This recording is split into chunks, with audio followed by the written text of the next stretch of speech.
18 ವರ್ಷಗಳ ಕಾಯುವಿಕೆ, ಕೋಟ್ಯಾನುಕೋಟಿ ಅಭಿಮಾನಿಗಳ ಬಯಕೆ. ಈ ಸಲ ಕಪ್ ನಮ್ದೆ. ಐಪಿಎಲ್ ಚಾಂಪಿಯನ್ಸ್ ಟ್ರೋಫಿ ಫೈನಲ್ ಕದನಕ್ಕೆ ಕೌಂಟ್ ಡೌನ್ ಸ್ಟಾರ್ಟ್ ಆಗಿದೆ. Royal Challengers Bengaluru versus Punjab Kings ನಡುವೆ ಕಾದಾಟ.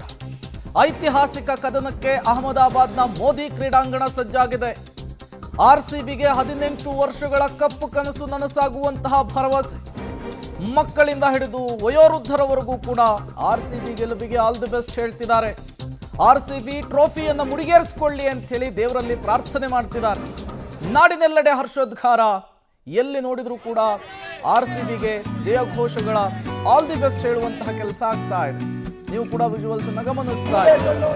ರಾಜ್ಯದ ಮೂಲೆ ಮೂಲೆಯಲ್ಲೂ ಕೂಡ ಕೋಟ್ಯಾನುಕೋಟಿ ಕನ್ನಡಿಗರು ಈ ಬಾರಿ ಆರ್ಸಿಬಿ ಕಪ್ಪನ್ನು ಎತ್ತಿ ಹಿಡಿಬೇಕು ಅಂತ ಹೇಳಿ ಹಂಬಲಿಸ್ತಾ ಇದ್ದಾರೆ. ಅದಕ್ಕೆ ಬೆಂಬಲವನ್ನು ಸೂಚಿಸ್ತಾ ಇದ್ದಾರೆ. ಬೆಂಗಳೂರು ಸೇರಿದಂತೆ ಬಹುತೇಕ ಕಡೆಗಳಲ್ಲಿ ಇವತ್ತು ಹಬ್ಬದ ವಾತಾವರಣ ನಿರ್ಮಾಣವಾಗಿದೆ. ಯಾವಾಗ ಸಂಜೆ ಆಗುತ್ತೆ, ಯಾವಾಗ ಮ್ಯಾಚ್ ಸ್ಟಾರ್ಟ್ ಆಗುತ್ತೆ, ಮ್ಯಾಚ್ನಲ್ಲಿ ಯಾವಾಗ ಆರ್ಸಿಬಿ ಗೆಲ್ಲುತ್ತೆ, ಕಪ್ಪನ್ನು ಎತ್ತಿ ಹಿಡಿಯುತ್ತೆ ಅಂತ ಹೇಳಿ ತುದಿಗಾಲಿನಲ್ಲಿ ನಿಂತು ಜಾತಕ ಪಕ್ಷಿಯ ರೀತಿಯಲ್ಲಿ ಕಾಯ್ತಾ ಇದ್ದಾರೆ. ಬೆಂಗಳೂರಿನ ಗಾಳಿ ಆಂಜನೇಯ ಸ್ವಾಮಿ ದೇವಸ್ಥಾನದಲ್ಲಿ ರಾಯಲ್ ಚಾಲೆಂಜರ್ಸ್ ಬೆಂಗಳೂರು ಗೆಲುವಿಗೆ ಪೂಜೆ. 101 ಈಡುಗಾಯನ್ನು ಹೊಡೆದು ಆರ್ಸಿಬಿ ಅಭಿಮಾನಿಗಳಿಂದ ವಿಶೇಷ ಪ್ರಾರ್ಥನೆ. ಆರ್ಸಿಬಿ ಆಟಗಾರರಿಗೆ ಫೋಟೋ ಮತ್ತು ಟ್ರೋಫಿಯನ್ನು ಹಿಡಿದು ಜೈಕಾರವನ್ನು ಹಾಕಿದ್ದಾರೆ. ಬೆಂಗಳೂರಿನ ಗಾಳಿ ಆಂಜನೇಯ ಸ್ವಾಮಿ ದೇವಸ್ಥಾನದಲ್ಲಿ ಕಂಡು ಬಂದಂತಹ ದೃಶ್ಯ ಇದು. ವಿಶೇಷ ಪೂಜೆ ಆಗಿದೆ, ವಿಶೇಷ ಪ್ರಾರ್ಥನೆ ಆಗಿದೆ. ಈ ಬಾರಿ ಆರ್ಸಿಬಿ ಕಪ್ಪನ್ನು ಗೆಲ್ಲಬೇಕು ಅಂತೇಳಿ ದೇವರಲ್ಲಿ ವಿಶೇಷ ಹರಕೆಯನ್ನು ಕಟ್ಕೊಂಡಿದ್ದಾರೆ. ಇದು ಗಾಳಿ ಆಂಜನೇಯ ಸ್ವಾಮಿ ದೇವಸ್ಥಾನದ ದೃಶ್ಯ. ಸುತ್ತಲೂ ವಿದ್ಯಾರ್ಥಿಗಳಿದ್ದಾರೆ, ಕೈಯಲ್ಲಿ ಕನ್ನಡದ ಬಾವುಟವನ್ನು ಹಿಡಿದಿದ್ದಾರೆ. ಮತ್ತೊಂದು ಕಡೆ ಆರ್ಸಿಬಿ ಪ್ಲೇಯರ್ಸ್ ಫೋಟೋವನ್ನು ಕೂಡ ಗಮನಿಸ್ತಾ ಇದ್ದೀರಿ. ವಿಶೇಷ ಪೂಜೆ ಆಗಿರುವಂಥದ್ದು.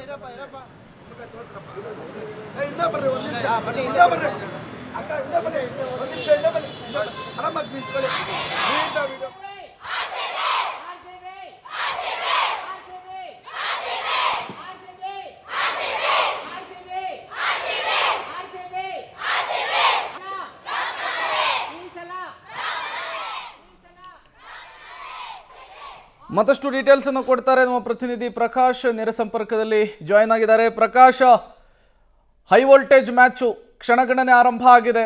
ಹೇಗಿದೆ ಜೋಶು? ಏನು ಹೇಳ್ತಾ ಇದ್ದಾರೆ ಆರ್ಸಿಬಿ ಫ್ಯಾನ್ಸು ಅಂತ ಹೇಳಿ? ನಾನು ಕೂಡ ಈ ಸಲ ಕಪ್ ನಮ್ದೇ ಅನ್ನೋ ವಾಕ್ಯದ ಮೇರೆಗೆ ನಾನು ಶುರು ಮಾಡ್ತೀನಿ. ಈಗಾಗಲೇ ಸಾಕಷ್ಟು ಆರ್ಸಿಬಿ ಅಭಿಮಾನಿಗಳು ಈಗ ಈ ಒಂದು ಗಾಳಿ ಆಂಜನೇಯ ದೇವಸ್ಥಾನಕ್ಕೆ ಬರ್ತಾ ಇದ್ದಾರೆ. ಟ್ರೋಫಿಯನ್ನ ಒಂದು ಪ್ರಿಂಟ್ ಹಾಕೊಂಡು ಇಲ್ಲಿಗೆ ತಗೊಂಡು ಬಂದಿದ್ದಾರೆ. ಅದರ ಜೊತೆಗೆ ಜೆರ್ಸಿ ಕೂಡ ಇದೆ.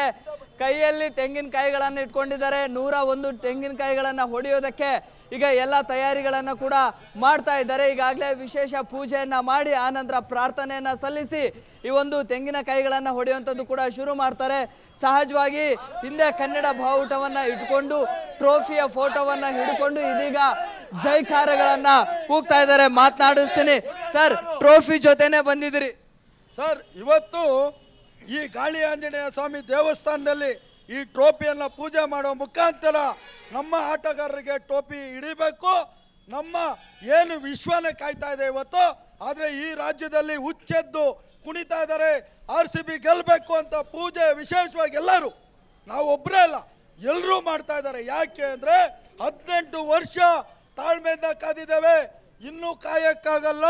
ಈ ಸಲ ಕಪ್ ನಮ್ಮ ಕೈಯಲ್ಲಿ ಇರಬೇಕು, ಈ ಸಲ ಕಪ್ ನಮ್ಮ ಕೈಯಲ್ಲಿ ಬರಬೇಕು ಅಂತ ಹೇಳಿ ಒಂದು ತೆಂಗಿನಕಾಯಿ, 101 ತೆಂಗಿನಕಾಯಿ, ಕುಂಬಳಕಾಯಿ, ನಿಂಬೆಹಣ್ಣು ಮತ್ತೆ ಹೂವಿನ ಅಲಂಕಾರ, ಆ ದೇವರಿಗೆ ಹಾಲಿನ ಅಭಿಷೇಕ, ವಿರಾಟ್ ಕೊಹ್ಲಿ ಆಟಗಾರರಿಗೆ ಹಾಲಿನ ಅಭಿಷೇಕ ಮಾಡಿ ಇವತ್ತು ವಿಶೇಷವಾಗಿ ನಾವು ಆಗ್ಲಿ ಅಂತ ಹೇಳಿ. ನೋಡಿ ಎಷ್ಟು ಕ್ಯೂರಿಯಸ್ ಆಗಿದ್ದಾರೆ ಅಂತಂದ್ರೆ ಮ್ಯಾಚ್ ಯಾವಾಗ ಶುರು ಆಗುತ್ತೆ ಅನ್ನೋ ರೀತಿಯಲ್ಲಿ ಕ್ಯೂರಿಯಸ್ ಇದ್ದಾರೆ. ನೀವು ಎಷ್ಟು ಕ್ಯೂರಿಯಸ್ ಆಗಿದ್ರೆ ಏನು ಹೇಳ್ತೀರಿ ಸರ್? ತುಂಬಾ ಎಕ್ಸೈಟಿಂಗ್ ಆಗಿದೆ. ಇಡೀ ಕರ್ನಾಟಕ ಅಲ್ಲ, ಇಡೀ ಪ್ರಪಂಚನೇ ಎಕ್ಸೈಟಿಂಗ್ ಆಗಿದೆ. 17 ವರ್ಷ ಸತತವಾಗಿ ಕಾದಿದ್ದೀವಿ ಸರ್. 1-2 ರಾಮ ವನವಾಸಕ್ಕೆ 14 ವರ್ಷ ಹೋದಷ್ಟೇ. ಸಾಕಷ್ಟು ಅವಮಾನಗಳನ್ನ ಆರ್ಸಿಬಿ ಪ್ಲೇಯರ್ಸು, ಆರ್ಸಿಬಿ ಫ್ಯಾನ್ಸ್ಗಳು ತುಂಬ ಅನುಭವಿಸಿದ್ದಾರೆ. ಈ ಸಲ ಅದಕ್ಕೆಲ್ಲದಕ್ಕೂ ಒಂದು ಉದಾಹರಣೆ, ಒಂದು ಉತ್ತರ ಕೊಟ್ಟೇ ಕೊಡ್ತೀವಿ ಸರ್. ಇಲ್ಲಿವರೆಗೂ ನಾವು ಒಳ್ಳೆ ಆಟನೇ ಆಡ್ಕೊಂಡು ಬಂದಿದ್ದೀವಿ. ಈ ಸಲನೂ ಅಷ್ಟೇ ಖಂಡಿತ ನಾವು ಒಂದು ಅದ್ಭುತವಾದ ವಿದಾಯದೊಂದಿಗೆ ನಾವು ಈ ಸಲ ಕಪ್ ಹೊಡೆದೇ ಹೊಡಿತೀವಿ. ಇಡೀ ಕರ್ನಾಟಕದಲ್ಲಿ ಇದರ ಸೆಲೆಬ್ರೇಷನ್ ಜೋರಾಗುತ್ತೆ. ದಯವಿಟ್ಟು ಸಿದ್ದರಾಮಯ್ಯನವರೇ ನಾಳೆ ಇದಕ್ಕೆ ಸೆಲೆಬ್ರೇಷನ್ಗೆ ಒಂದು ವೇದಿಕೆ ಮಾಡಿಕೊಡಿ. ಪ್ರತಿಯೊಬ್ಬರಿಗೂ ಇವತ್ತು ಮ್ಯಾಂಡೇಟರಿ ಮಾಡಿ ಸಂಜೆ ಮೇಲೆ ಪ್ರತಿಯೊಬ್ಬರು ಆರ್ಸಿಬಿ ಜೆರ್ಸಿಗಳನ್ನ ಹಾಕೊಳ್ಳೇಬೇಕು ಅಂತ ಪ್ರತಿಯೊಬ್ಬರು. ಸಹಜವಾಗಿ ಪ್ರೇಮ್ RCB ಅಭಿಮಾನಿಗಳ ಉತ್ಸಾಹ ಹೆಚ್ಚಾಗಿದೆ. ಈ ಸೀಸನ್ ಉದ್ದಕ್ಕೂ ಕೂಡ RCB ಒಳ್ಳೆ ಪರ್ಫಾರ್ಮೆನ್ಸ್ ಅನ್ನ ಕೊಟ್ಟಿದೆ. ಸೊ ಹೀಗಾಗಿ ಇವತ್ತು RCB ಪಂದ್ಯವನ್ನ ಗೆದ್ದು ಟ್ರೋಫಿಯನ್ನ ಎತ್ತಿ ಹಿಡಿದು ಇತಿಹಾಸವನ್ನ ನಿರ್ಮಾಣ ಮಾಡುತ್ತೆ ಅನ್ನುವಂತಹ ಶುಭಾಶಯಗಳನ್ನು ಕೂಡ ಕೊಡ್ತಾ ಇದ್ದಾರೆ. Prem, okay, thank you Prakash ತಮ್ಮೆಲ್ಲ ಮಾಹಿತಿಗಾಗಿ. ಸಾಮಾನ್ಯವಾಗಿ ಈ ರೀತಿಯ ದೃಶ್ಯಗಳನ್ನು ನಾವು ಇಂಡಿಯಾ ವರ್ಸಸ್ ಪಾಕಿಸ್ತಾನ್ ಮ್ಯಾಚ್ ಇದ್ದಂತಹ ಸಂದರ್ಭದಲ್ಲಿ ನೋಡ್ತಾ ಇದ್ವಿ. ಮತ್ತಷ್ಟು ಡೀಟೇಲ್ಸ್ ಅನ್ನು ಕೊಡ್ತಾರೆ ನಮ್ಮ ಬೆಳಗಾವಿ ಪ್ರತಿನಿಧಿ ದಿಲೀಪ್. ಅಲ್ಲಿ ಯಾವ ರೀತಿ RCB ಫ್ಯಾನ್ಸ್ ಜೋಶಲ್ಲಿದ್ದಾರೆ ಅನ್ನುವಂತಹ ಡೀಟೇಲ್ಸ್ ಅನ್ನು ಪಡಿತಾ ಹೋಗೋಣ. ದಿಲೀಪ್, ಹೇಳಿ ಕೇಳಿ ಕುಂದಾನಗರಿ ಬೆಳಗಾವಿ ಯಾವ ರೀತಿ ಇದೆ ಅಲ್ಲಿ RCB ಫ್ಯಾನ್ಸ್ನ ಜೋಶು, ಏನೆಲ್ಲ ಸೆಲೆಬ್ರೇಟ್ ಮಾಡೋದಕ್ಕೆ ಅಥವಾ ಮ್ಯಾಚನ್ನು ನೋಡೋದಕ್ಕೆ ಹೇಗೆ ರೆಡಿ ಆಗಿದ್ದಾರೆ ಅಂತ ಹೇಳಿ RCB ಫ್ಯಾನ್ಸು? ಗಡಿನಾಡು ಕುಂದಾನಗಿರಿ ಬೆಳಗಾವಿಯಲ್ಲಿ ಪ್ರೇಮ್ ಬಹಳಷ್ಟು ಹರ್ಷೋದ್ಗರಿಂದ ಮಾಡ್ತಾರೆ. ತಾವು ನೋಡ್ಬೋದೇನಂತಂದ್ರೆ ಬೆಳಗಾವಿಯ ಒಂದು ನಮ್ಮ ಸರ್ಕಲ್ ಇರ್ತಕ್ಕಂಥ ಗಣೇಶ್ ಮಂದಿರದಲ್ಲಿ ಕನ್ನಡ ಪರ ಕಾರ್ಯಕರ್ತರು ಬಹಳಷ್ಟು ಹರ್ಷದಿಂದ ಒಂದು ಪೂಜೆಯನ್ನು ಮಾಡಿದ್ದಾರೆ. ಈ ಸಲ ಕಪ್ ನಮ್ಮದೇ ಅಂತ ಹೇಳ್ತಾ ಇದ್ದಾರೆ. ಪ್ರಮುಖವಾಗಿ ಈ ಎಲ್ಲ ವಿಚಾರದಲ್ಲಿ ನಮ್ಮ ಜೊತೆ ಕರ್ಮಿ ಕಾರ್ಯಕರ್ತರ ಮುಖಂಡರಂತ ದೀಪಕ್ ಇದ್ದಾರೆ. ದೀಪಕ್ ಅವರನ್ನ ಮಾತಾಡ್ಸೋಣ. ಬಹುದಿನಗಳ ಕನಸು ಇವತ್ತು ನನಸಾಗ್ತಾ ಇದೆ ಅಂತ ಹೇಳ್ಬೇಕಾಗ್ತದ. ಯಾಕಂದ್ರೆ 18 ವರ್ಷದ ಸತತ ಪ್ರಯತ್ನದಿಂದ ರಜತ್ ಪಾಟೀದಾರ ನಾಯಕತ್ವದ ನೇತೃತ್ವದ RCB ತಂಡ ಸಾಕಷ್ಟು ಬಲಿಷ್ಠ ಬೌಲರ್ಗಳನ್ನ ಬ್ಯಾಟ್ಸ್ಮನ್ಗಳನ್ನ ಒಳಗೊಂಡಂತೆ ಬಲಿಷ್ಠ ಪಂಜಾಬನ್ನ ಎದುರಿಸಲಿದೆ. ಹಾಗಾಗಿ ಈ ತಂಡಕ್ಕೆ, ಈ ಪಂದ್ಯಾವಳಿಗೆ, ನಮ್ಮ ತಂಡದ ಸದಸ್ಯರಿಗೆ ಯಾವುದೇ ವಿಘ್ನಗಳ ಬರಬಾರ್ದು ಅಂತೇಳಿ ಬೆಳಗಾವಿಯ ಚೆನ್ನಮ್ಮ ವೃತ್ತದಲ್ಲಿ ವಿಘ್ನೇಶ್ವರನಲ್ಲಿ ಪ್ರಾರ್ಥನೆ ಮಾಡುವುದ್ರ ಮುಖಾಂತರ 7 ಕೋಟಿ ಕನ್ನಡಿಗರ ಪರವಾಗಿ ಪ್ರಾರ್ಥನೆ ಮಾಡುವುದ್ರ ಮುಖಾಂತರ ಪ್ರತಿ ಸಲ ನೀವು ಹೇಳ್ತಿದ್ವಿ ಈ ಸರಿ ಕಪ್ ನಮ್ದೇ, ಈ ಸರಿ ಕಪ್ ನಮ್ದೇ ಅಂತ ಹೇಳಿ ಈ ಸರಿ ಆ ಕಪ್ ನಮ್ದೇ ಅನ್ನೋಂಥ ಕನಸನ್ನ ನನಸಾಗಲಿದೆ. ಹಾಗಾಗಿ ನಮ್ಮ ಕನ್ನಡಿಗರ ಪರವಾಗಿ RCB ತಂಡದ ಆಟಗಾರರಿಗೆ ಶುಭಾಶಯಗಳನ್ನ ತಿಳಿಸ್ತಾ ಈ ಸರಿಯನ್ನ ಬಲಿಷ್ಠವಾಗಿ ಆಟವನ್ನು ಆಡಿ ಕಪ್ಪನ್ನ ನಮ್ದು ಮುಡಿಗೇರಿಸಿಕೊಳ್ಳಲಿ ಅಂತ ನಾ ಈ ಸಂದರ್ಭದಲ್ಲಿ ಪ್ರಾರ್ಥನೆ ಮಾಡ್ತೀವಿ. ಪ್ರೇಮ್, ತಾವು ನೋಡ್ಬೋದು ಚಿಕ್ಕ ಚಿಕ್ಕ ಮಕ್ಕಳು ಕೂಡ ಬಂದಿದ್ದಾರೆ. ತಾವು ತೋರಿಸುವ ಪ್ರಯತ್ನವನ್ನ ಮಾಡ್ತಾ ಇದ್ದಾರೆ. ಇವರು ಕೂಡ ಪೂಜೆಯನ್ನು ಮಾಡಿದ್ದಾರೆ. ಏನು ಹೇಳ್ತೀರಿ ಅಮ್ಮ?